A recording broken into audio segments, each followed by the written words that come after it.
Shalom, everyone, and welcome to the fourth and final program in our Talking Memory series, Crafting Heritage, the Art of Holocaust Remembrance, an homage to David Friedman. The subject of today's program, Treasure Hunt, Finding the Lost Art Legacy of David Friedman, with Miriam Friedman Morris, the daughter of David Friedman, and in conversation with Liz Elsby. My name is Medin Shachar, and I work at the Ghetto Fighters House as a guide and an educator. I want to first of all welcome our global audience, including friends and colleagues from Holocaust museums and institutions, heritage centers, academics and students from universities, historians, and our many, many friends who attend our Talking Memory series. A special welcome as always to the survivors and their families that are with us today. Once again, we want to thank everyone for their support and interest in our programs. This program and the whole series is in partnership with the Jewish Historical Institute in Warsaw, the Johannesburg Holocaust and Genocide Center, and Classrooms Without Borders in the United States. I want to thank all our partners for helping us to put together such an interesting series. I also want to thank our speakers, Dr. Rachel Perry, Liz Elsby, and especially Miriam Friedman Morris for creating such a diverse series that reflects a true homage to David Friedman. Today's program is different from the first three programs in this series. We wanted to give Miriam a platform to talk and have an intimate conversation about how she, as the daughter of survivors, second generation, has taken upon herself to commemorate her father and his artwork. Not an easy mission, as many pieces were Nazi looted or destroyed, as we will hear from her today. As she has explained, with each new find, she has gained insights into her father's life, an extraordinary view of his productive career amidst the rich cultural life before Hitler, as well as his artwork during and after the Holocaust. We can all learn from David Friedman's artwork, his diaries, his lifelong career as an artist. But as we will see in today's program, we have a lot to learn through Miriam's personal journey about keeping the memory alive, passing on a family legacy to the world, and making that human connection that was tried and tested during the Holocaust, but never abandoned, as we have seen in this series through art and culture. I am so honored to introduce our guest speakers. I'll start with Miriam and then Liz, and then the floor is yours. Miriam Friedman Morris is the daughter of Auschwitz survivors David and Hildegard Friedman. David Friedman, a renowned Berlin artist during the interwar years, painted his experiences for the world to see. After his death, Morris was driven to carry on his mission to show his Holocaust art to the world, succeeding with exhibitions in the United States, Germany, Czechia, and Israel. Fascination with her father's Nazi-looted art inspired a second quest to find lost works and ensure his rightful place in history. The pursuit launched a worldwide revival of an artist obscured by the Nazi regime. Morris, who lives in New York, facilitates exhibitions, contributes to educational projects, lectures, and writes. She dedicates her work to preserving and bringing attention to her father's art legacy. Liz Elsby was born in New York City and raised in Houston, Texas. She immigrated to Israel in 1984 and served for 2 years as an illustrator and graphic designer in the Israeli Defense Forces Education Corps.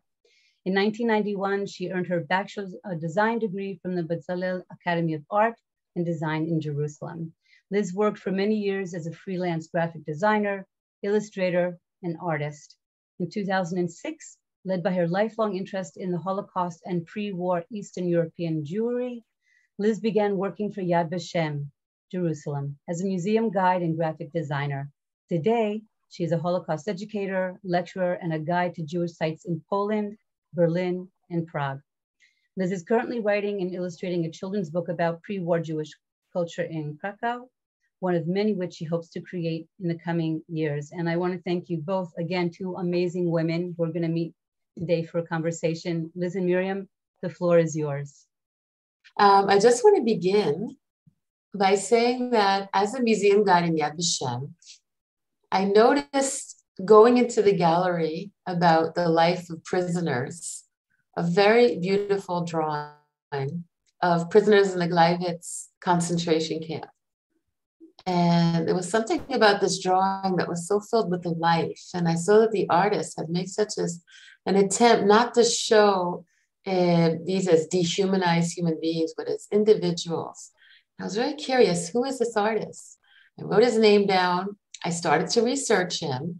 And in my research online, I began to find more and more beautiful examples of his artwork and all kinds of articles written about this man. And I saw that most of the articles were written by his daughter. And I began to get very curious. Who was his daughter, Miriam, and what brought her to really, and you'll see as Miriam takes us through this journey, to really dedicate most of her adult life to her father's legacy, to finding his artwork.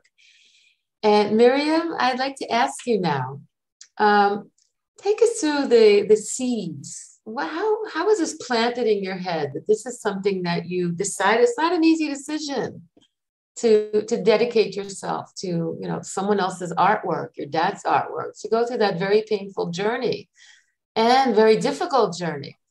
So take us through how these seeds were planted and what leads you to look for your father's work.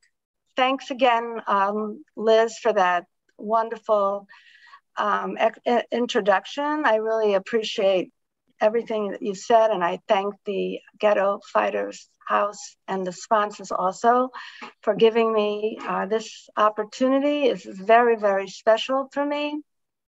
So let me just start off with this wonderful slide. And this is me at the age of 10 with my father, David, and my mother, Hildegard, both Holocaust survivors. My father had just won his decades-long case against Germany for his Nazi-looted art and property. He had lost hundreds of etchings, lithographs, drawings, and paintings. And the search continues today. From childhood, I was intrigued about his pre-war art and the unknown fate of his Nazi-looted art. My father's pursuit for justice inspired my quest to find his works and to rescue him from obscurity.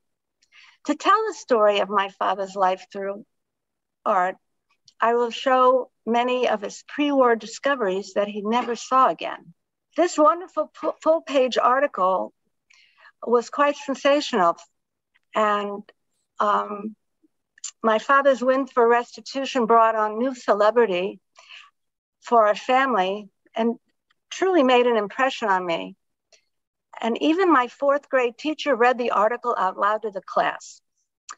The International Supreme Court in Berlin adjudicated an upward adjustment from his 1954 compensation. He was among the first to be awarded restitution for Nazi-looted artwork. This award did not consider the damage inflicted on his professional growth as an artist, his loss of his career, or persecution endured because he was a Jew. There is no compensation for the murder of family and suffering at the hands of the Nazis.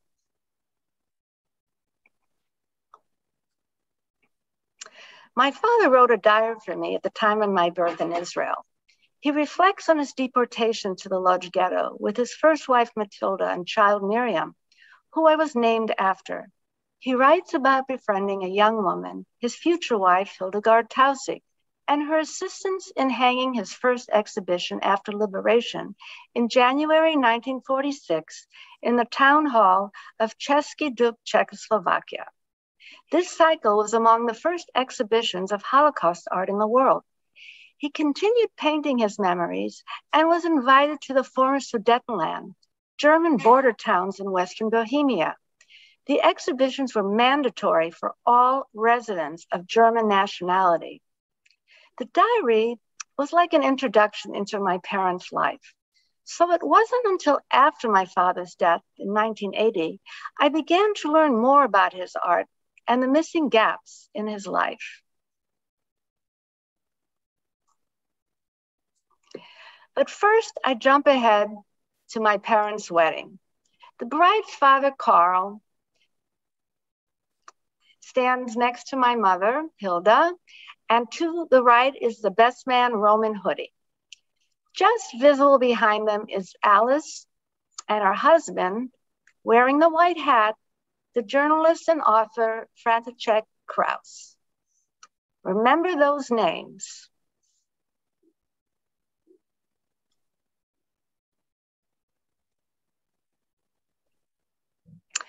My father stands proudly in front of his paintings.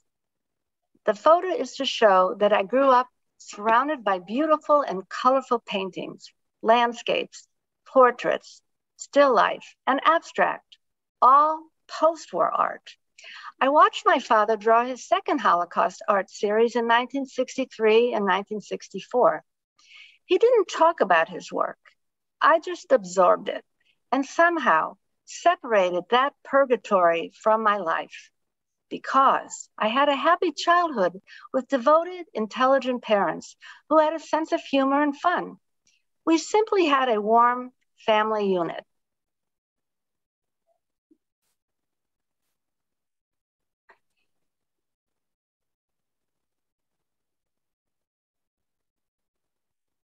In 1923, my father learned an international chess tournament would take place in Ostrava, his birthplace. He met with the former world chess champion Emanuel Lasker in Berlin, who was enthused about his idea to produce a portfolio of portraits of the 14 players. 50 years later, my father found one portfolio at the Ostrava Museum. Finally, my father had something to show from his pre-war career. Proudly, he displayed the 14 black and white photos and said, "You see, Mary, I was really a famous artist before the war. I was known for these chess portraits." The emotion and excitement about this discovery planted a seed for my future destiny.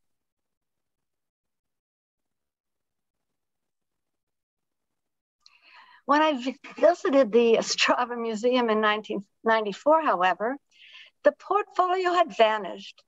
It surfaced again in 2005 in the museum library collection, where no one thought to look for it. The director was filled with emotion to find it at the bottom of a pile of books. In 2013, the portraits were part of a special exhibition for several months. From 50 portfolios, I found 6 under 2 titles.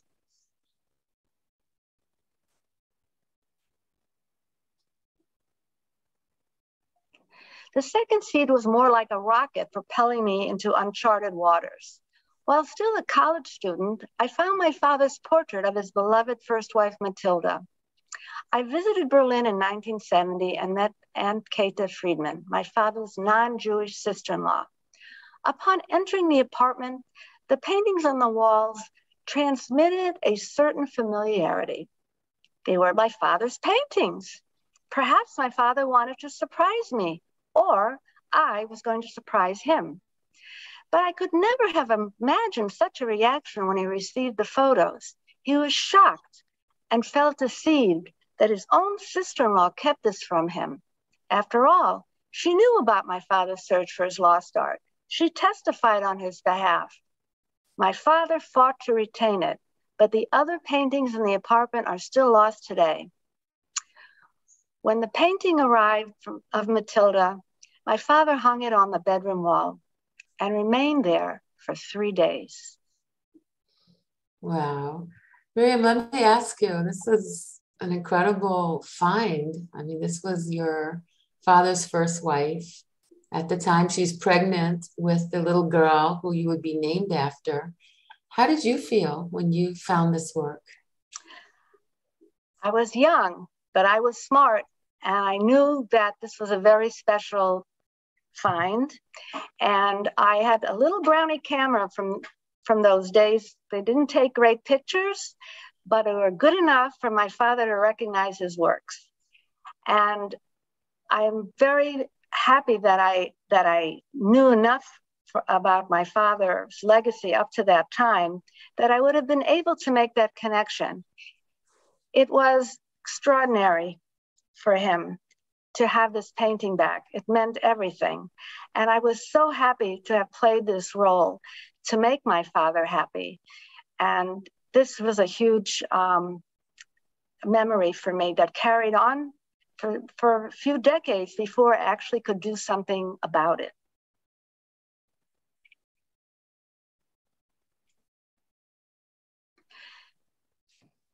Hanging second from left is a painting of the Berliner Dom. The other oil painting I saw is a mountain landscape with the sea.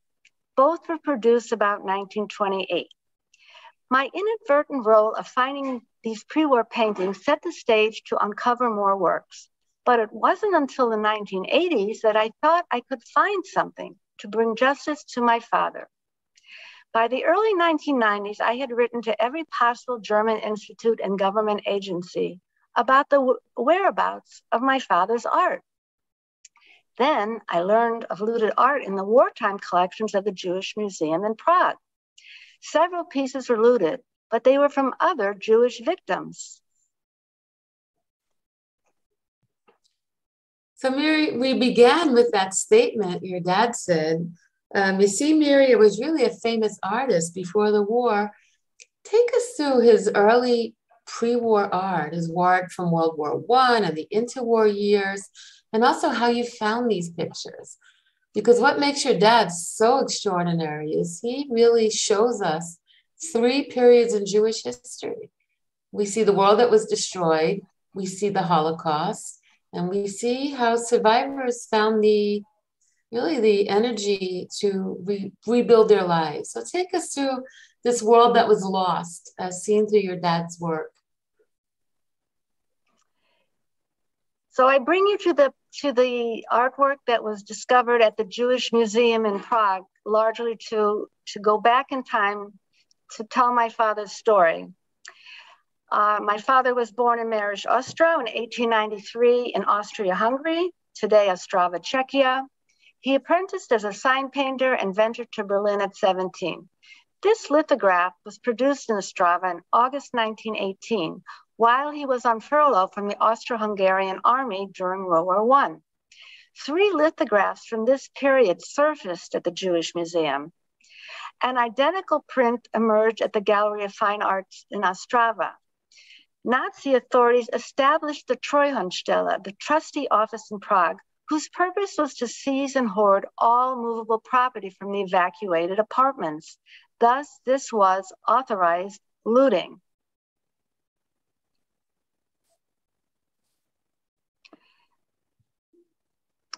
This 1914 etching was the earliest discovered piece of my father's lost art and found at the Jewish Museum.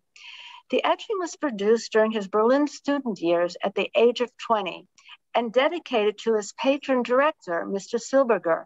It was so exciting to see my father's Jewish-themed art and such an early piece. He was only 20 years old. Wow. My father studied with Lovis Corinth and etching with Hermann Struck in Berlin. He produced late Impressionist landscapes, still life, interiors, nudes, and portraits. In the 1930s, paintings were brought to Palestine and other countries in the world by refugees fleeing the Nazis. My father was thrilled to see several paintings again in Israel and took black and white photos for his album. After a decades-long search, I connected to the descendants of the Wolf family and could see my father's students' work in color. It was so great.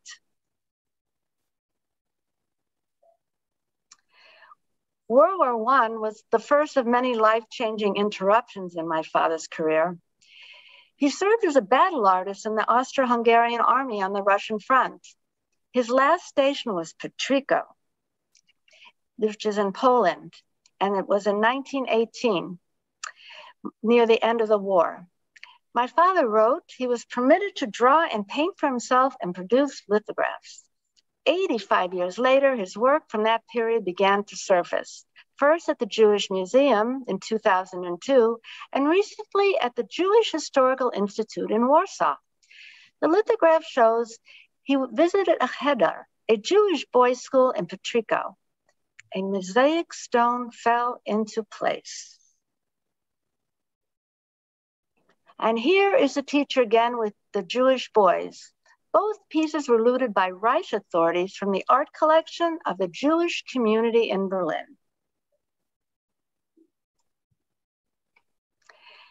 This litho number 32 was another looted piece that turned up at the Jewish Museum.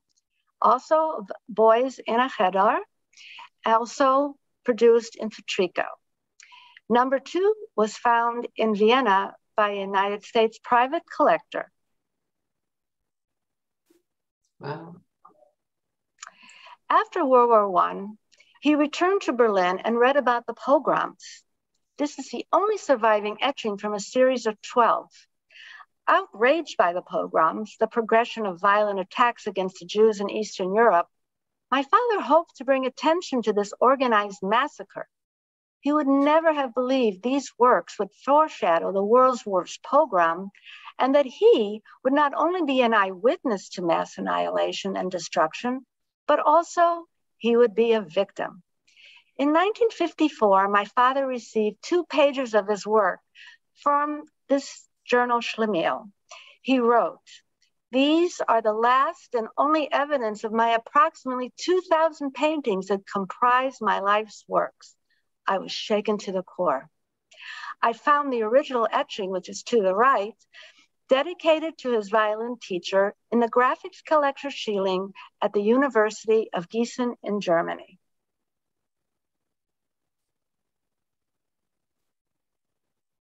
Every painting to emerge is a surprise motive for me. However, this is the first to show the influence of Expressionism as seen in the brushwork and design. I learned of the auction long after the business closed. It took several years to locate the proprietor, and then he did not answer one question about the provenance. Finally, he was cornered in Berlin, and he said he did not remember.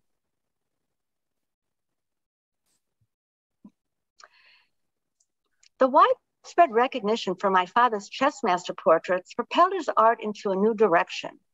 He became a leading press artist of the 1920s and produced hundreds of portraits of celebrated personalities from the arts, music, theater, sports, politics, and industry that were published mainly in the German newspapers and the radio program magazine, Der Deutsche Rundfunk. He sketched politicians also in Parliament and scientists the likes of Albert Einstein. Now, I had to find them. And here you see me in an archive in Berlin. A number of the most famous subjects turned up in small local papers. About 100 regional newspapers published press drawings just in Berlin. These publications had the absolute worst print and paper quality. Portraits printed from microfiche also show a loss of soft shading and fine detail of an original. Nevertheless, in whatever condition, what a find. I also had extraordinary help from the late German historian, Detlef Lorenz. My father's passion for music resonated in his art. It was a thrill to discover not only world-famous musicians and composers, but also those long forgotten and obscured by the Nazis. In 2008, the Berlin Philharmonic honored my father with an exhibition of his lost musician portraits, which traveled to New York, Tel Aviv, and Jerusalem. These renowned personalities were murdered by the Nazis because they were Jews.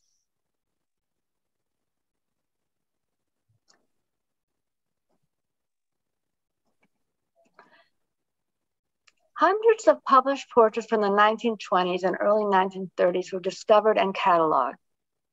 Many of these faces have been lost to history, but I remember through my father's artwork. My quest now is to share these portraits with the public via a website hosted by an institute.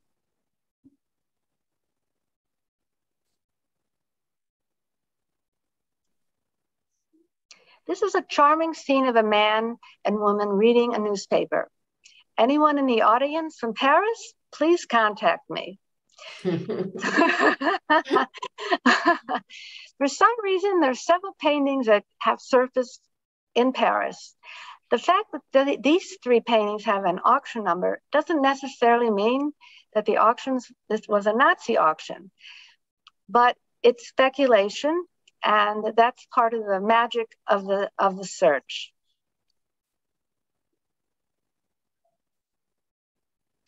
When Hitler came to power in 1933, David Friedman was banned from his profession and could only sell to Jewish clientele.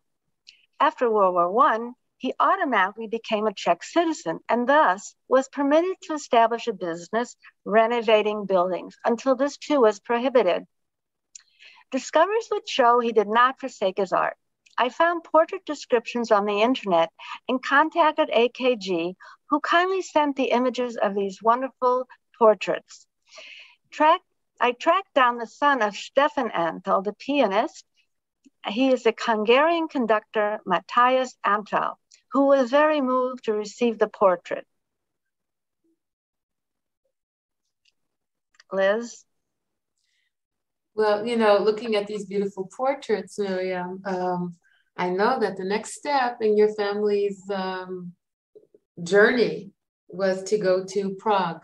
They left Berlin, they went to Prague, and I believe we also have a portrait of your father and of his first wife, Matilda, and of Miriam Helene, their child.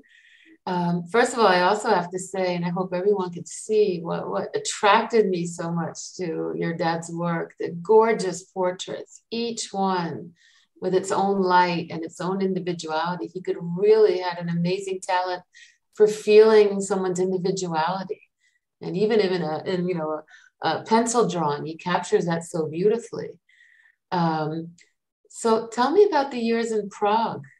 They've had to leave Berlin. Your dad has to start all over again, the whole family. How do you start all over again in a new city when you're a husband with a child? What happened? So to begin with this story, I go back to my father's album, which, by the way, was donated to Yad Vashem Art Museum. My father writes, "My life's work before 1939 was left in Berlin with other belongings, packed in a lift, a large wooden container used for storage and shipping. The Gestapo found out about my escape in 1940 and confiscated my storage container, and the entire inventory was transferred to the NSDAP, a well-known Hitler organization. For this reason, I cannot prove anything of my works."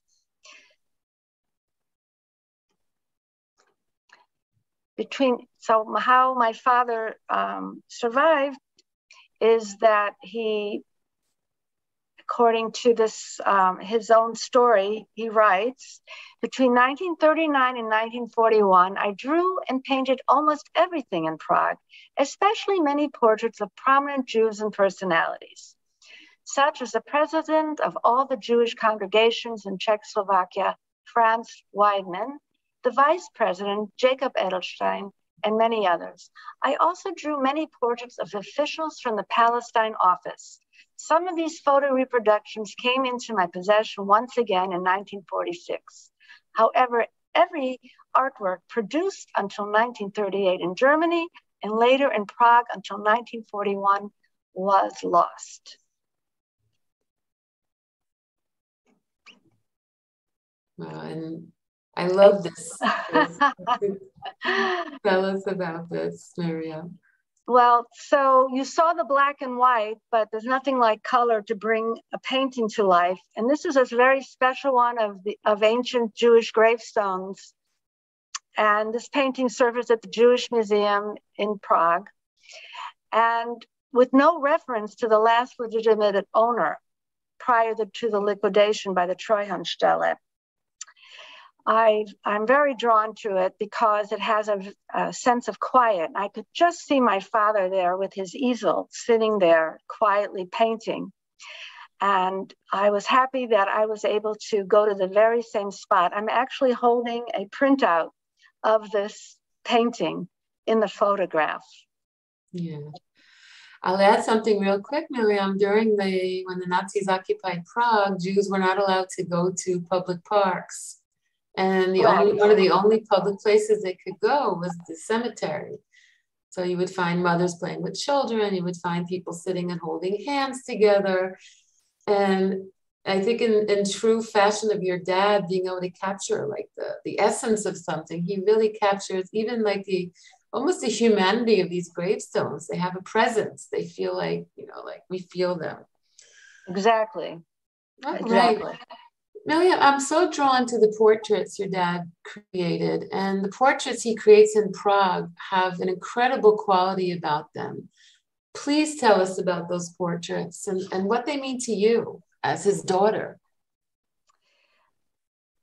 One of the starkest traumas of the Holocaust, people not only lost their lives, but also traces of their existence. A portrait may be the only image to remain of the victim. Perhaps an unknown subject can still be identified, a lost artwork found. Of course, when I first saw the album as a young child and then as a teenager and continued to look in the album because it always fascinated me, I was only looking at portraits without a whole understanding of what it meant. That still took some years to unfold and understand. Oh, beautiful. David Friedman's portraits are a testament to the enormous loss of lives, creative potential, and accomplishment of the Jewish victims. Most subjects were sent to Theresian and murdered in Auschwitz. More than 60 postcard-sized portrait prints and photos survived in my father's album, returned to him after liberation. At my request, he entrusted this treasure to me at the age of 22 years. He identified and added captions for numerous subjects, invaluable clues for the task I took on decades later. To identify and learn the fate of each subject, they still remain nameless today.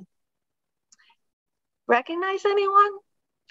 So this became my project. Beautiful portraits. Oh. So they were not just portraits in an album. They represented lives and victims and the destruction of Prague Jewry. My father, when he arrived there as a refugee in Prague, he introduced himself to the leaders of the Jewish community. Many of them prominent Zionists who later became heads of Theresian ghetto and were murdered in Auschwitz. Mm-hmm. He made it known he wished to produce an album and receive orders for portraits. His series of the Prague Jewish community is a historic record of a dynamic community that was destroyed. The Jewish Museum in Prague has the original pen and ink drawing of Weidman on tracing paper mounted on paper in the size of 18 by 13 inches, which is considerably larger than the portrait you see in the center, which is actually an artist's proof. All these little pieces and clues, of course, did not shoot up at me until much later. The Jewish community was also a large organization, essentially run like a government, except with the Nazi commanding the top Jewish officials, just so you understand that although they were the leaders, they were not really the ultimate leaders. I shared the portraits from my father's album worldwide in the hopes to identify unknown subjects. In the process, I discovered portraits at the National Museum in Prague, the Jewish Museum in Prague, Beit Theresian in Israel, and private collections. On this page are photos of 4 charcoal portraits and in the center are artist proofs for prints. The postcard-size original of Stefan Pollack on the top was found at Beit Theresian, and that of Stefan Engel in the center was found at the Jewish Museum, Prague.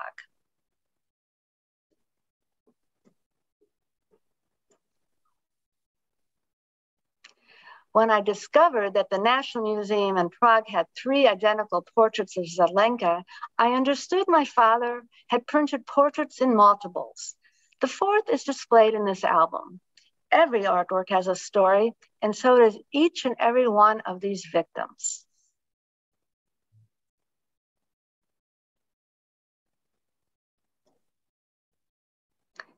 Here I show a copy from another page from the album.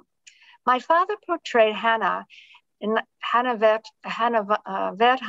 in 1940 before her deportation from Prague to Theresian.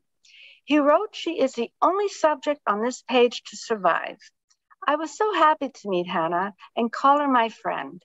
She survived Theresian, Auschwitz, and Bergen-Belsen, among other camps."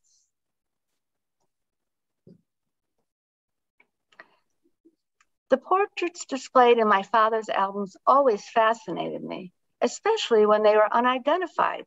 One such subject was Miss Klein, who I found in 2009 living in Buffalo, New York, thanks to her friend and fellow Theresian survivor, Susanna Justman.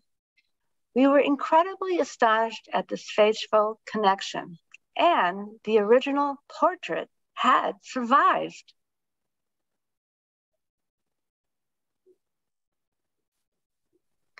In 2005, I visited Theresian and met with the then director, Anita Tarsi.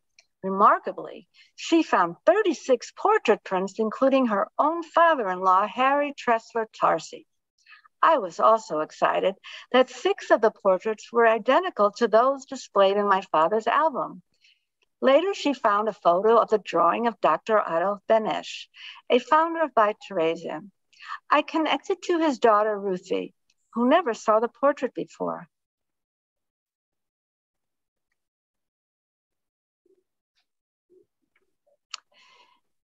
Numerous portraits had dedications handwritten on the reverse side to Dr. Leo Krauss. However, in the Theresian archive, there was no portrait of Leo Krauss or evidence he was a donor. It is unknown how the portraits survived and came to Israel, and who donated them to Theresian. I found Dorit Ganmore, the daughter of Leo Krauss, who searched among her father's books and discovered his original portrait print and 2 other subjects. On the bottom left of the album page is the artist's proof of Leo Krauss. The others in here are Dr. Oscar Singer, Gustav Kauder, and Harry Knopf, who worked for the Jewish newspapers, and also the lawyer Rudolf Liepen, all the way at the bottom right.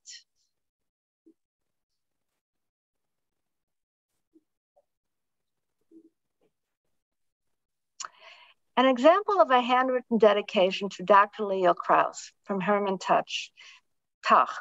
This one really touched me. When once you see this picture, think of your loyal friend who was united with you in joy and grief in the Palestine office. To the dear Chavar, Dr. Leo Krauss, in sincere friendship, Hermann Tach. He did not survive. It was very sad. He died March of 45, so close to the end.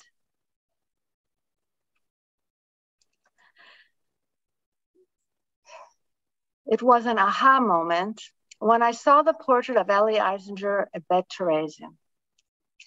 The Jewish Museum has the original pen and ink drawing on tracing paper, mounted on paper. This can be seen on the right.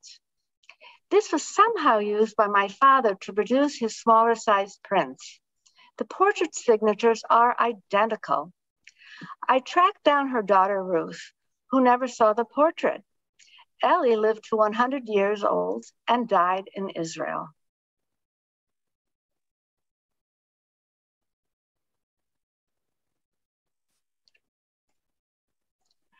Then another amazing find, an original portrait drawing at the Jewish Museum. The missing link to confirm my father's method of producing the portrait prints. His tracings were made after the completion of the original portrait. So the larger work is the original portrait. And to the left are 2 portrait prints, smaller sizes found in 2 different collections, including Dr. Leo Krauss' collection.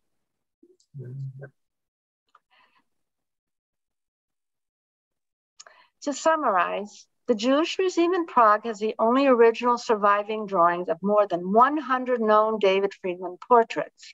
The 3 originals are evidence they were used to produce the postcard-sized reproductions with the subject and artist signature as part of the print.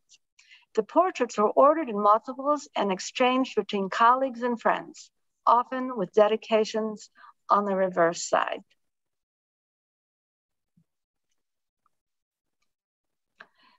Even if a legible signature is signed on a portrait, one cannot always find or confirm the subject's record. Usually the reason is there is no first name or the subject survived. Before Holocaust CZ, the database, fully launched with ID victims, photos, and documents, my friend Richard Pennard would visit the National Archives in Prague and request my list of names, possible matches to David Friedman's portraits. Many victims have the same names. My father's portraits can usually identify the subject when compared to a photo. I also received help from Holocaust CZ, Beit Teresa, and Yad Vashem. I collaborated with both the Jewish Museum and Holocaust CZ to post the portraits online. Especially meaningful for me is that the portraits of the known subjects are synchronized with the database of victims on Holocaust CZ.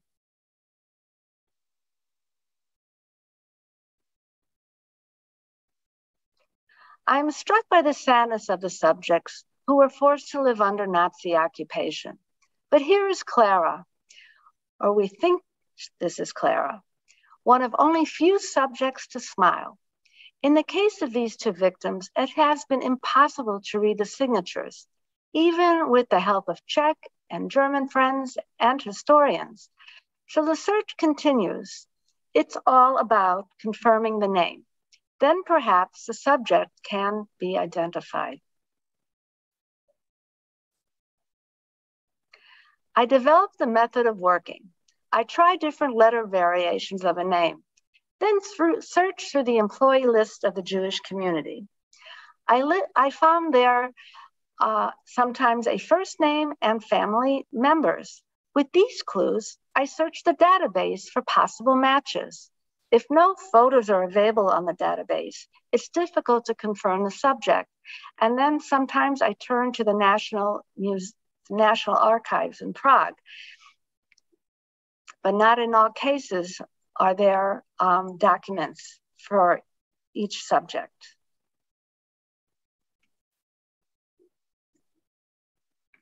And here is a very special story.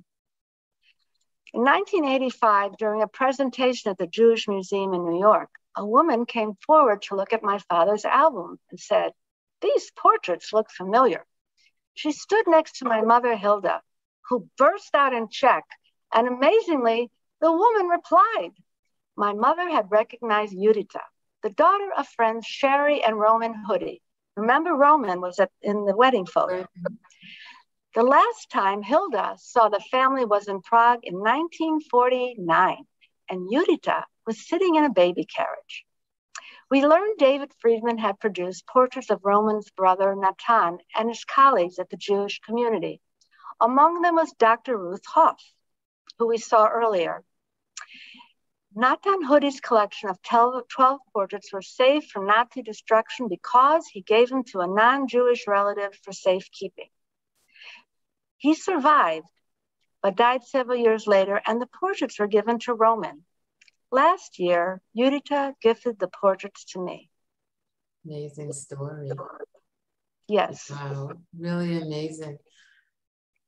So Miriam, these are drawings that he made during the Holocaust or right before these people were murdered. They're like the last ghosts, their last impressions of these people. Last time we were with you, we saw works that your dad created in Lodz Ghetto, really incredible works that bear witness to Lodz Ghetto. Take us now on his post-Holocaust journey, because right away, almost immediately, I guess after regaining his health, after he survived, he starts to create commemorative art of the Holocaust. Take us there. Tell us why. My father survived the Lodz Ghetto, Auschwitz-Birkenau, the subcamp Gleiwitz I, and the death march to Blechhammer, where he was liberated on January 25, 1945 by the Red Army At the age of 51 years, an age significantly older than most survivors, his burning desire was to show to the world the ruthless persecution and inhumanity as practiced by the Nazis in the hope that such barbarism would never happen again. And by the way, Miriam, we noticed before that among those victims was his first wife and his first child, Miriam Helene and Matilda. Correct. The family was deported to the Lodz ghetto on the first transport in October 1941, and they did not survive. Right.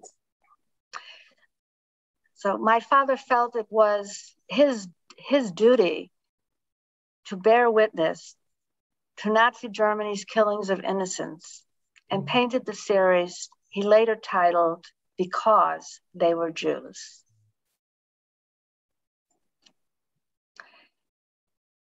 Also from the wedding photo, František Kraus. My father met him in Gleiwitz 1. They were joyful to find each other alive at the Jewish Community Center. Kraus was writing a book and asked my father to illustrate the cover. After my father's death, I learned about the books and that my father had lost them. Decades later, I connected with his son Thomas in Prague, and he gifted the first book to me. Later, I bought the second book displayed here online. Wow. Wow. Miriam, there's one, we'll continue. You found a collection of your dad's work at Yad Vashem. And by the way, I love this picture of you and your mother. Look how beautiful she is and how full of life she is. This is a beautiful picture of a mother and daughter. Tell us about finding your dad's work at Yad Vashem and what that meant to you personally. In 1983, the American Gathering of Jewish Holocaust Survivors in Washington, D.C. was a perfect venue to show my father's series, Because They Were Jews. We were absolutely surprised at the interest in my father's art. It was a constant stream of onlookers, and it was very gratifying to us. And one of those visitors who came to the display was a Yad Vashem director who remarked about the familiarity of the artwork. Later, I received news that 7 of my father's charcoal drawings that he produced in 1945 were in the Yad Vashem collection. This is how my mother and I learned the fate of the photograph drawings displayed in my father's album. Wow. But there were 8 drawings by David Friedman among the collected works by Ziv Shek. He was the head of the Prague Jewish Agency for Palestine, documenting Nazi persecution. The drawings arrived in Eretz Israel in 1946. The following 7 drawings are in the collection of Yad Vashem. The horrific hunger and destitution in the Lodz ghetto were among my father's main subjects. The hunger drove the starving inmates to eat from trash cans, which was strictly forbidden. If caught, you were shot. This drawing shows an exhausted resident of the Lodz ghetto.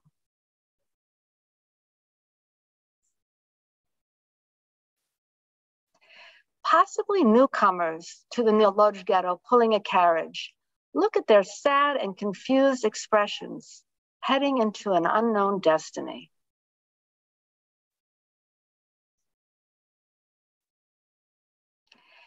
Here's a sample page from my father's album with descriptions of the drawings that surface at Yad Vashem.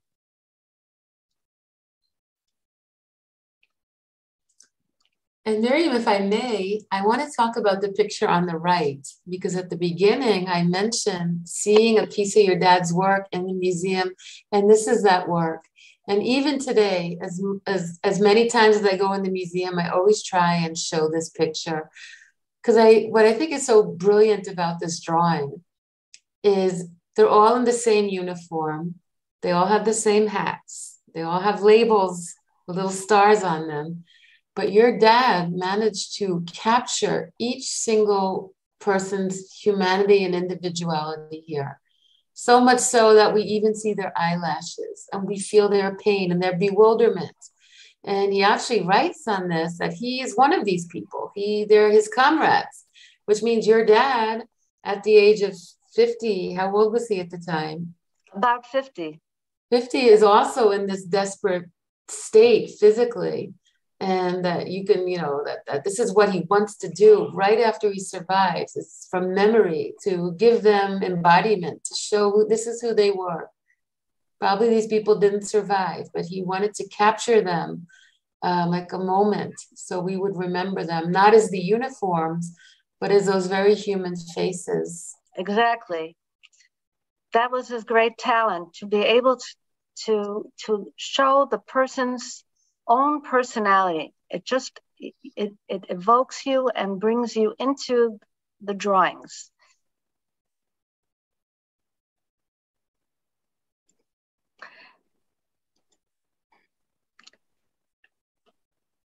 Here's an example of one of my father's descriptions for the drawing. This comrade lay in the bed under me. For many days, he was no longer capable of going to work. The doctor prescribed a sick barrack. I visited him there. The doctor, who I was friendly with, told me the next day in confidence that the SS inspection had ordered the death pill. They threw him in the corpse chamber. I have portrayed him exactly.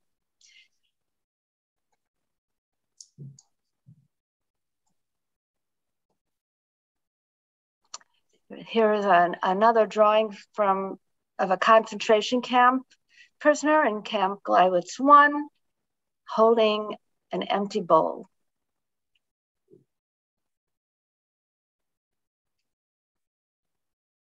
And here is the missing drawing of the bent over prisoner.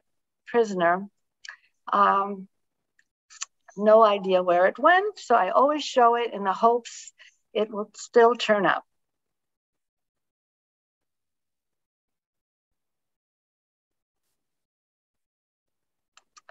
When materials became available, my father began to paint. This stirring painting is among his first series. The model was my mother. Posing for these sad scenes was not easy for her, but she always supported my father's artwork. Right, and I'll just add, your dad's work, this is work that I think is so beautiful, because if everyone saw Miriam's mom a few slides back in 1983, this charming, smiling woman, this is the journey survivors took from being broken people who had lost everything and finding somehow the strength and the humanity to rebuild their lives, to start all over again, which your dad had to do multiple times in his life, and your mom also. For me, it's an incredibly powerful painting. Thank you. You're welcome. Lovely said. In the long run, my father writes, I could not occupy myself entirely with the world of mass murderers. I had to leave that behind, searched for new motives and found them in new still lifes and landscapes. Especially, I was interested in a series of paintings of the lives of the coal mine workers in memory of my birth city, Marij Ostrov, Czechoslovakia. Furthermore, I painted and drew portraits.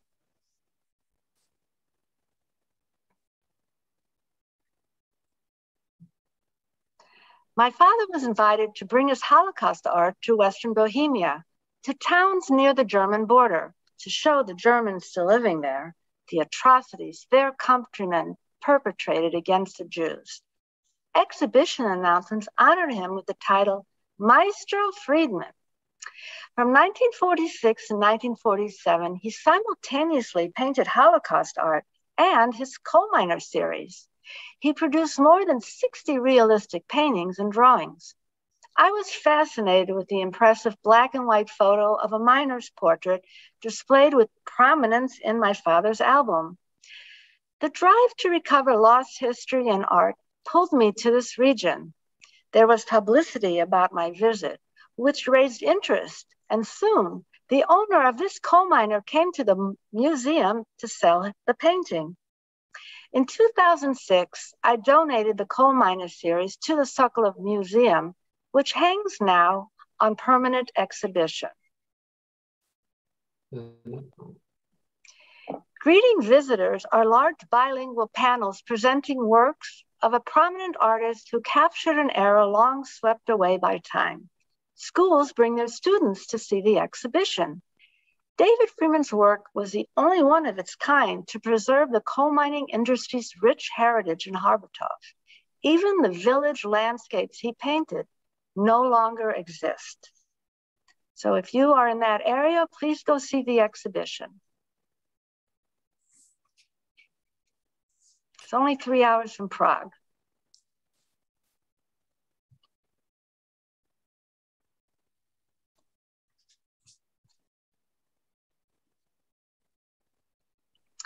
The marriage of my parents began at a refugee's pace. High-ranking military officers wanted my father's Holocaust art for the War Museum in Prague, but he had other plans. He defied an export prohibition and bribed a sympathetic official who stamped his paintings approved for export. It was dangerous to antagonize the Stalinist regime known for their anti-Semitic activities, but he was willing to risk everything to save his artwork for Israel.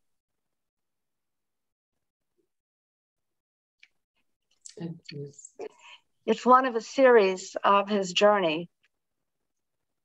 So amazing. Yes, needs to be preserved. Wow. And then at last, they were greeted for life in the tent city, but they were happy there because they knew that Israel was a young state. And from here, my parents moved to Hadar Yosef. In Israel, my father continued to paint still life, landscapes, and portraits. Here is another black and white photo from his album. My father wrote he sold it to a Catholic man in St. Louis. Amazingly, Maurice Wickman found me and sent this color photo. The color made quite a difference, and I realized that my father painted himself in the background to the right. You know what I love about this drawing and this painting? Here we have this little survivor from Germany and a Yemenite Jew who must have seemed very, very exotic to his German, European eyes. Here in the new Jewish state, all these Jews living together, survivors, Jews who came from African countries and Arabic countries, this whole beautiful mosaic of Jewish people, and he's now part of it. And I love this gorgeous, gorgeous painting. Look at the light on this man's face. Oh, beautiful. Continue. Thank you. It's one of my favorites, and it's life size. It's quite a large painting. A woman befriended me on Facebook. It turned out she bought a miniature painting in an antique shop in a small, small town in Tennessee. My father signed in Hebrew. Fascinating where his works have turned up. Iowa, Montana, Florida, and several towns in upstate New York. But they were not Jewish religious art. They were pre-war. My father's art has surfaced around the world. In Germany, the Netherlands, Denmark, Belgium, England, France, Italy, Czechia, Poland, Israel, Australia, China, and Canada. But this is a unique painting that shows his Hebrew signature. I have a few others, but not one like with the rabbi.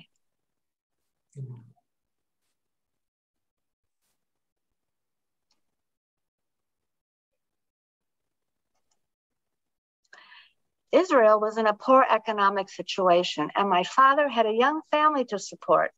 Despite his age of 61 years, my father's ambition stretched to America. He had to forget what was hidden in his heart, the pictures from the concentration camps.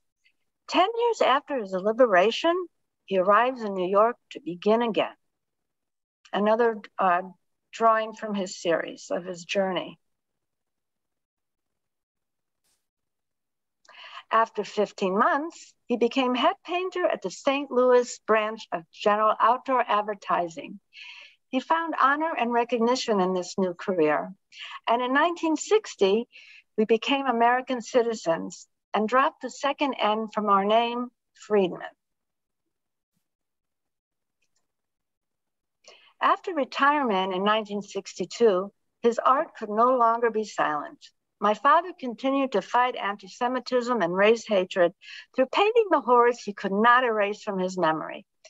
These are final touches on the last drawing of his series, which went on exhibition in St. Louis and in Baltimore, Maryland. My parents embraced life and beauty, but never forgot those they left behind. David Friedman succeeded to leave his mark on the world despite his tragic losses and Holocaust experiences. He died at the age of 86 on February 27, 1980 in St. Louis. My mother was a survivor of several camps and has her own heroic survival story. She spoke to groups and organizations and schools about her experiences and my father's art. Hilda died at 67 years on January 25, 1989 in New York.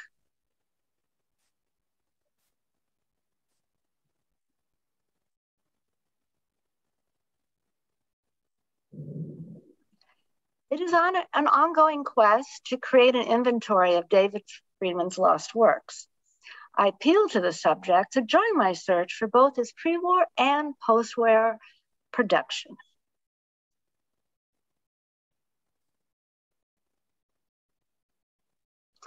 Finding my father's works and tracing the stories behind them often have sensational outcomes.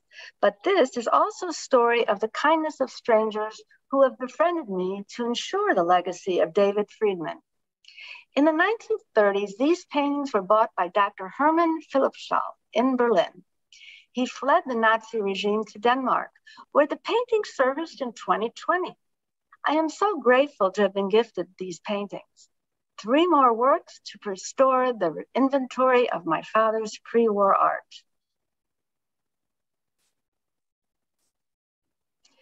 The Nazi regime nearly eradicated every trace of David Friedman, but they did not succeed.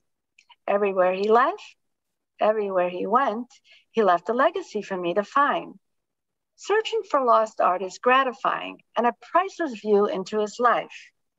I carry on with my father's mission to show his art to the world. My goal is to continue to publicize his work through exhibitions, books, and film to preserve his legacy for future generations.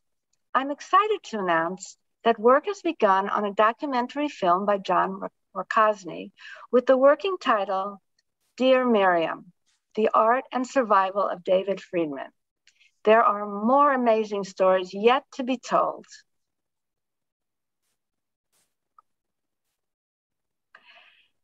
And if you like, you can copy these websites later when you have the recording for some related information and artwork. And I thank you very much for listening, for your interest and your wonderful attention. And if anyone would like to contact me, I welcome it. Thank you all. And Miriam, thank you so much for all this incredible work you've done, because the world is a richer place for your quest for your dad's work and the fact that his work is in the world. So thank you. You're welcome. It was my pleasure.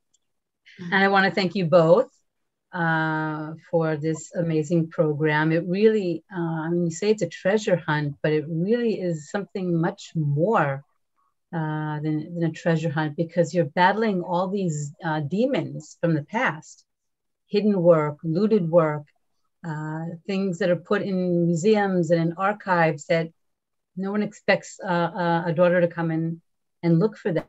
So it's really, like you said, it's almost like your father left traces for you to find him. So thank you for sharing your journey. There are a few very interesting questions. First of all, someone asked a very simple question. Why would the Nazis be interested? Maybe Liz also has an answer. Why would the Nazis be interested in looting artwork that was made by Jews when the whole idea was to annihilate the Jewish people. So why keep their artwork? Why loot it? They looted the artwork because, first of all, to explain this in the context of the history of it, Jews own no property. My father's work was in a storage container in a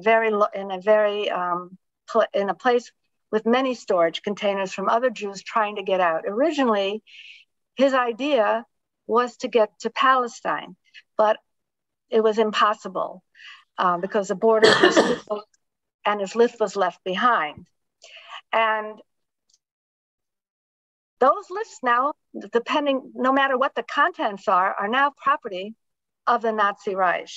So as far as the artwork was concerned, and they did not destroy the artwork, what they did was they sold it because they needed it for their own war machine. In my father's case, there's no trace of it. He searched, I searched, and there's absolutely no trace of his work. Now, if his works were sold on auction, and these auctions, by the way, were not like advertised auctions like you're thinking of today. Yeah. These were like fire sales kind of auctions to raise money for the machine, German machine. So it's very feasible that if my father's artwork was distributed or went somewhere else, they could turn up somewhere, but I can't say that's my father's paintings because I don't have the proof. I can only speculate. It's especially those paintings that have surfaced in France. I hope that answered the question. Liz, do you want to add anything to that? Because you also deal with so much artwork from around Europe. Well, there's also a hypocritical element to it because the Nazis actually had a show called Degenerate Art in 1938. Exactly. And the MoMA. That's right. And at the same time, across the street, they staged a flop of Nazi art, which really was a flop. But in reality, they stole some of the great modern artworks and sold them, as Miriam said. Yeah. Many of these people who, so-called criticize this degenerate art actually really admired it and kept it and sold it. So yes. And hoarded it, and then they were turned up, like in the Gurlitt case. That's right. Several years ago. Well, how much did he have? 3,000 works, an amazing amount of works that he had stored away. Yes.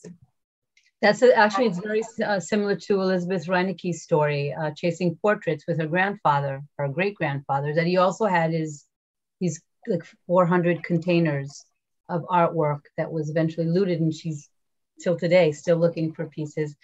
Someone is asking if you know the number of survivor families that you've contacted over the years. Oh, quite a number. and you finding them, right? Yes, I had to track them down like I track everything else down, and nothing ever is that easy where somebody hands you a phone number or an email. Oh yes, I'll send it to you, and then 5 years later, it's still haven't gotten it. But I have tracked down, for example, even Oscar Singer. His family is I think in descendants. I think his portrait was also sent to his daughter, who I believe lived in a kibbutz, and so she was almost blind, but she could see and feel the outline of his face. That's I have one of the really special things that I have about these portraits is if there is a descendant, I do try to make them aware of the portrait. And now also, since the portraits are on Holocaust CZ, if someone is looking for a relative, they will see the portrait there. Wow. On the subject, along with the other documents. So this is why it's really special to make these available to the public. So that's why I worked with the Jewish Museum and I worked with Holocaust CZ. That was my project. I really wanted the artwork not just to lay in an album, they have to be seen. And that goes for lot of my father's artwork. Because for all the Holocaust art, right. You want it to be seen. But these have special meanings because it's not just, I don't feel these portraits belong to me. I feel they belong to the victims' families. And also they honor the victims that perished. And this is why this is such a special project to me. Another question, and I think it's a continuation of what you're just talking about. Somebody was asking about exhibitions. Are there going to be exhibitions, more exhibitions in the future? Are there anybody who would like to have an exhibition? Please contact me. Of course, the most important thing is having exhibitions. I have had almost come to a complete stop when the pandemic came about, and it's been hard to get started again. It's very difficult, especially with institutes who have their venues, you know, they have it pretty much established for 2 years, and they says, well, so you'll say, what about in 2 years? Oh, contact me in 2 years, but in 2 years, you know, they're going to be filled again.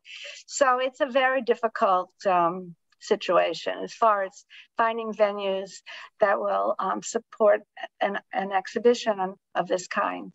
Yeah, I think adding maybe the educational portion as well, because you work with it in education, I think it would be very interesting to see an exhibition that is also available to students.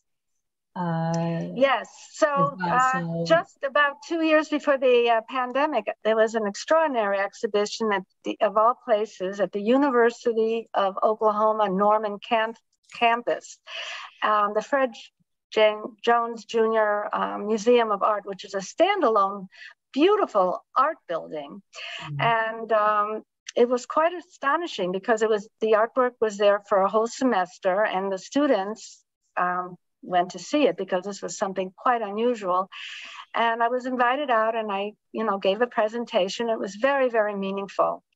You reach a completely new audience. Right. But there's some people in the audience that actually know you. I'll send you the chat. But some people are actually saying hi. One person is actually reminding you that they says to thank you and Mazal Tov, Miriam. As you may recall, the Philadelphia Inquirer published a photo of my father and me in front of your father's work at the American Gathering in Washington, D.C. in April 1983. So that's David Lee Preston. Yes, and I gave his father several photographs, and that photographs, well, I remember especially the one of the death march that his father wanted. Yes, I do remember meeting him. Absolutely. That was really an incredible conference. It really showed us, especially the second generation, and even my mother, who ran into other victims that she had met in camps, and they came, and one, in fact, from the wedding. And she comes walking around, and my mother shrieks, because a woman was at her wedding, and she hadn't seen her, and and it was one of the most wonderful and rewarding conferences I went to.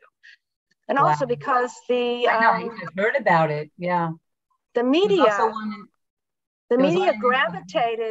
just gravitated to where we were, and we were interviewed, and it was on, like, in those days, all the newscasts, in the morning shows, in the evening shows. Mayor Koch came around and looked at my father's paintings. It was really exciting, because up to that point, we have to remember, there wasn't so much going on or very little interest in the Holocaust. And all of a sudden, the place was just packed, and not just with Jews, but multicultural and people, and very interesting conversations with survivors who stood by my father's painting. Says, I was in that same death march with your father, and your father painted it exactly as it was. And that was very important for me to hear. I was very also the power of art, Miriam. That's the power of art too. And the other thing that was very moving was that the survivors would gravitate to the artwork with their children. They would stand in front of my father's artwork and say, I was here. This happened to me. And that's exactly what my father would say. So it really made me for having that, Absolutely. And after that, I was more than ever dedicated to trying to show my father's artwork. There's someone in the audience, Peter Kessel. He says that his wife will be in Hadar Yosef, where she grew up, next week, and he'll be in touch with you. So we'll I think it was Amadar 1. And then someone is saying that that she has to get you in touch with Michal Yantz, curator of Sherwin Miller Museum of Jewish Art in Tulsa, Oklahoma. There are a few people from Oklahoma here today. Oh, there's a beautiful museum in Oklahoma. I've been there. Really beautiful. This is great. This is so unusual because. And there's someone here from St. Louis also. So I'll send you the chat. When the exhibition happened in Norman, all the newspapers from Norman and also Oklahoma City had wonderful articles. You can even Google them; they're still up. And it was really quite sensational. And I felt like a celebrity. It was very nice, very nice. So I would be delighted to go back to Oklahoma. Yeah, I've never been to Oklahoma, but sounds like a very cool place to be, I guess. That's what. They had a school. The Jewish community from Oklahoma City had buses go to the exhibition. I mean, it was really something unusual that such an exhibition would come, to Oklahoma. But honestly, it's the truth for a lot of states.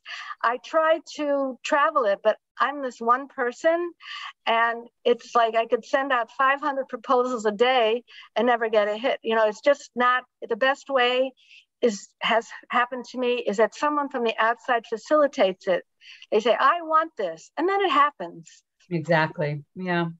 Ilana Palomo wants to say hello from her aunt, right? She's my aunt. That's the story of my grandfather that you saw standing next to my mother at the wedding picture. This Karl Tausig, who survived Auschwitz. He remarried and had 2 children. And those children are my half aunts. Half-aunts. And living in Israel. So she's saying hi. So I want to close. First of all, thank you again for an incredible series. Miriam, someone said it's a love letter between you and your father. And I think over the 4 programs, we saw that in this series. It really was an homage or a homage or whatever you want to call it. His legacy is recorded, dated, and available to the world to see. And that's what we wanted to do here as well. I want to thank Liz again for being an amazing facilitator and, of course, bringing in your personal ability to look at these pieces of art and to make them available to us. When you said you can even see the eyelashes on the men's eyes, I said, this is Liz. This is what you bring to our audience, this ability to look almost as if we're looking through the artist's eyes. So thank you so much for helping us to better understand, along with Miriam, her father's journey before, during, and after the Holocaust, and her journey that is continuing. And we are going to follow you, and we want to keep up with you and find out what's going on with the movie in the future. Well, let's hope we can get it off the ground. Yeah. This is a new journey. And I want again to thank the audience that came today, and those that stayed for the Q&A. You get to laugh with us and say hello and shalom as well. So once again, shalom everyone, and thank you. Shalom and thank you. Good night, everyone. Good night. Bye, Miriam. Bye-bye. Bye, everybody. Bye. We'll talk soon.